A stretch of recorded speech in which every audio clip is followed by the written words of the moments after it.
Charles, you talk about storylines in this one. I think it begins and ends with our two quarterbacks, certainly two of the best in the business. And nowadays, I don't think you can get by for long periods of time without a top-flight quarterback. The way the game is played, with all the responsibility he has and how the game flows through him, if he's not on the top of his game, your team's not going to benefit at all.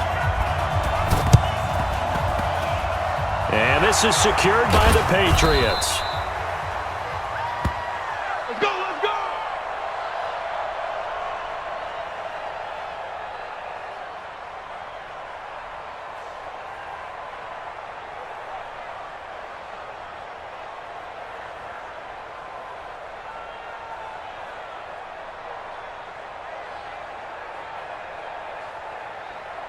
Ready! Track 25 behind! You must get time to see me. On first down, Dickerson. And right away, they're going to stack him up right at the line of scrimmage. Call it no gain on the game's first play. And it's second down now.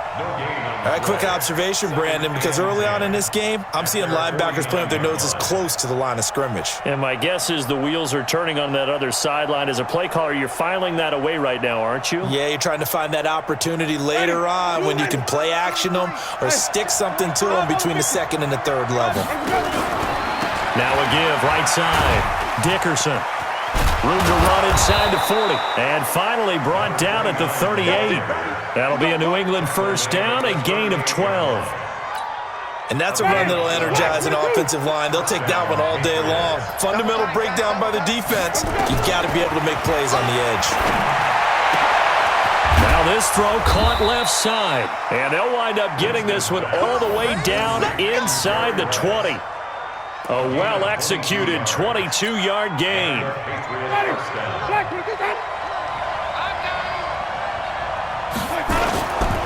And he'll give it here to his running back. And he'll get it here to the 10-yard line. It's a 6-yard gain on the ground, and that'll make it second and 4. A quick burst there, and he nicely bit off a pretty decent gain. The last run got 6, now second and 4. Now a give right side. Dickerson. And he'll fight his way down inside the 10 to the 9-yard line. And he got half of what he needed there, 2 yards. And it'll bring up a third and 2 more.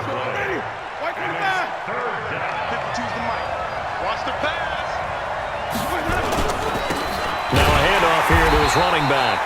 And that one going nowhere from the start as he's met in the backfield and goes backwards. That'll make it fourth down after a loss of 1. On now is Vinatieri as he'll try the field goal.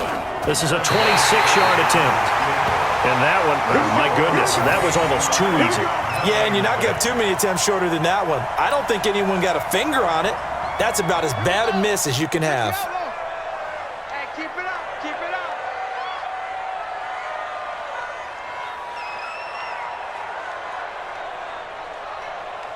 Slam, slam, slam.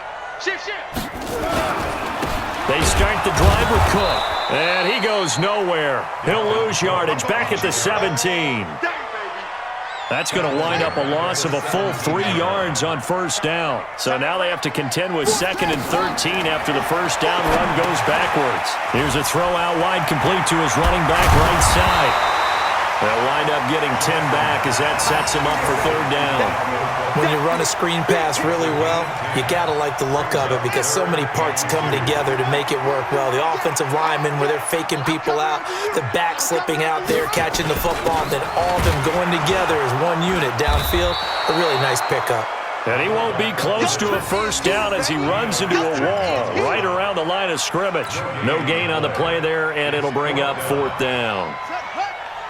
And how about the call here? They need 2 yards in their own territory on fourth down, and they're going to go for it. Here's Jackson. He may try and run for this. Boy, a curious decision to go for it. Doesn't pan out, and it'll be a turnover on downs.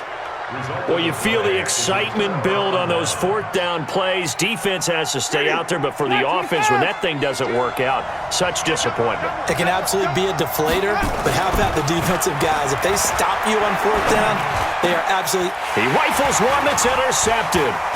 Picked up by Jesse Bates. And he'll return it to the 24-yard line. The good old cover 3 defense, partner. When you start playing football as a safety, that's the first thing you're taught.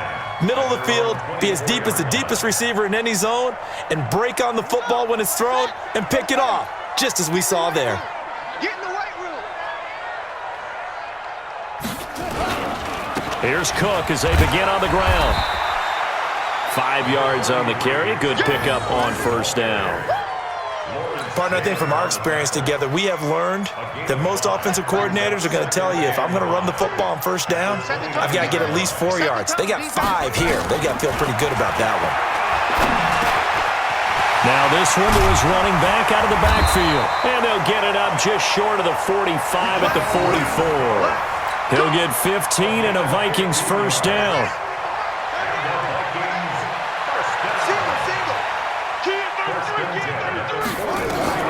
Throwing now, Jackson on first down. And this one caught by Travis Kelce. 5 yards on the catch there, brings up second down. Well, they're unable to convert that into much, but it's never a bad idea to try to get the ball into a tight end of his caliber's hands and see what kind of disruption he can cause. On second down, it's Cook. And he is met at the line of scrimmage, and he goes down right there. They'll say no gain on the play there, and now it'll be third down. 43. Check, 43. You're not ready. You're not ready. From the gun on third down, Jackson. And he will not be able to hang on through the contact. It's incomplete. The coverage strong, and now it's fourth down. Now remember, they were unsuccessful earlier in this first quarter. Going for it on fourth. They're going to try a second time. Now it's Jackson. And he's going to go down way back at the 42-yard line. So, Charles, why in the world do you take that risk there? It doesn't make a whole lot of sense on the surface. But I've been around enough of these coaches and enough of these meetings along the way. Sometimes they're so confident in a play call that they don't care about the situation. They think that play, at that time, they're going to run it and pick up whatever they need. So maybe that's what influenced him there. I'm guessing because I have no other explanation. Yeah, that's tough. Own side of the field, that chunk of yardage to pick up. Head scratcher. Start of the second quarter, and it's the Patriots in control of the football as they've got it with a 2nd and 3 forthcoming. So they'll come up after the gain of 7 on a 2nd and 3. Now a give right side. Dickerson. And he stopped after a gain of 1. Not enough. Still a yard to go on third down. The good run on first down followed up by a not-so-good run on second down. Now let's find out if they're going to stick with the run here on third down. A lot of people would love to see some play action here. I say go with your best running play over your best blocker. Jameis to throw it. Rush coming, and he's taken down. Man, he got in there so quickly, Charles. What could the offense have done to adjust and account for that? But what you're hoping is that you figure out and you see and get a clue that maybe there's going to be some pressure coming at you, and you change the blocking schemes. Maybe you go to max protection. The biggest one is maybe you bring your running back in to try and keep you clean. But in that case, that didn't happen. Zero accountability, and a sack resulted. It'll be a Patriot first down on a pickup of 16. Ready. Blue lady. Wait. Two times. They'll run on first down. Dickerson. And he is going to be stopped cold behind the line of scrimmage. That's going to go as a loss of a yard, and it'll be second down. When you think of Mike Daniels, you think of strength. Hard to knock off the football, but surprising quickness and ability to move and evade people. How about that play there? Well, he can squat 600 pounds, so that's how he caught people's attention coming into the league, and he caught our attention right there. Now a man open down the middle of the field, and he'll be brought down at the 21, just shy of the 20 in the red zone. An ex-teammate used to tell me all the time, I hate experienced quarterbacks because no matter what, you really can't hide what you're doing. And I think that right there, he knew right away where the blitz was coming from, where his primary guy was going to be, and he ended up going to a secondary target for a nice game. I was just going to ask you, that wasn't the primary target. He's so good at that, isn't he? I think he knew right away that he wasn't going to get to his primary guy. I think he read that as soon as he got to the line of scrimmage, knew where the pressure was going to come from, and said, I know how to beat that, and that's what he did. So out comes a field goal team now for the second time here today. This one from 35 yards away.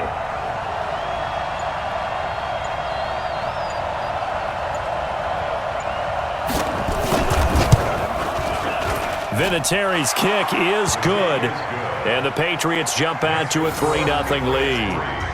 Been a bit of a dogfight thus far into the second quarter now, and we do have our first points, a field goal.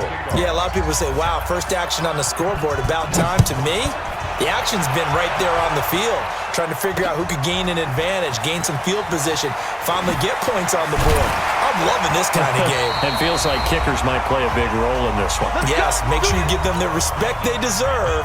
They could cost you a game or win you one.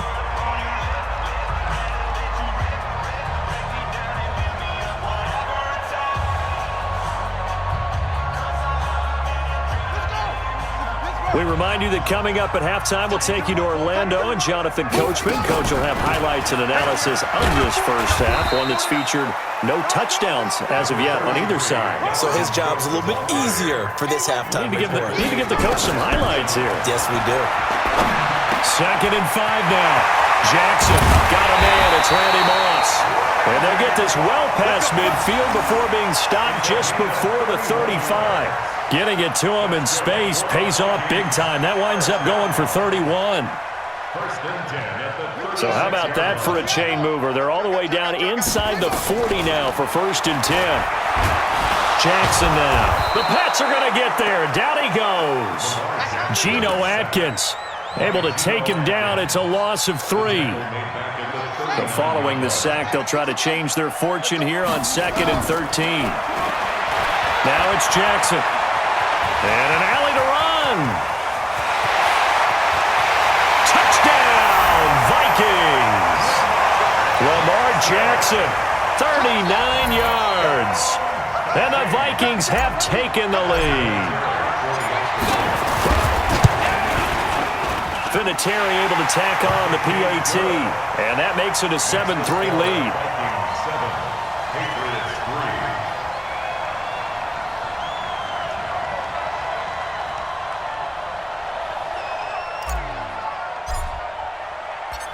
Out is the kickoff unit as they run up and send this one away. This one taken from the 7. And he'll take it past the 25 and up to the 28-yard line. The Pats at the line, ready to go. And it's been very much a slow start for them. 3 drives and just the 3 points, CD. Yeah, if you're into the points per drive ratio, that answer is 1. And that's not going to get it done in a ball game.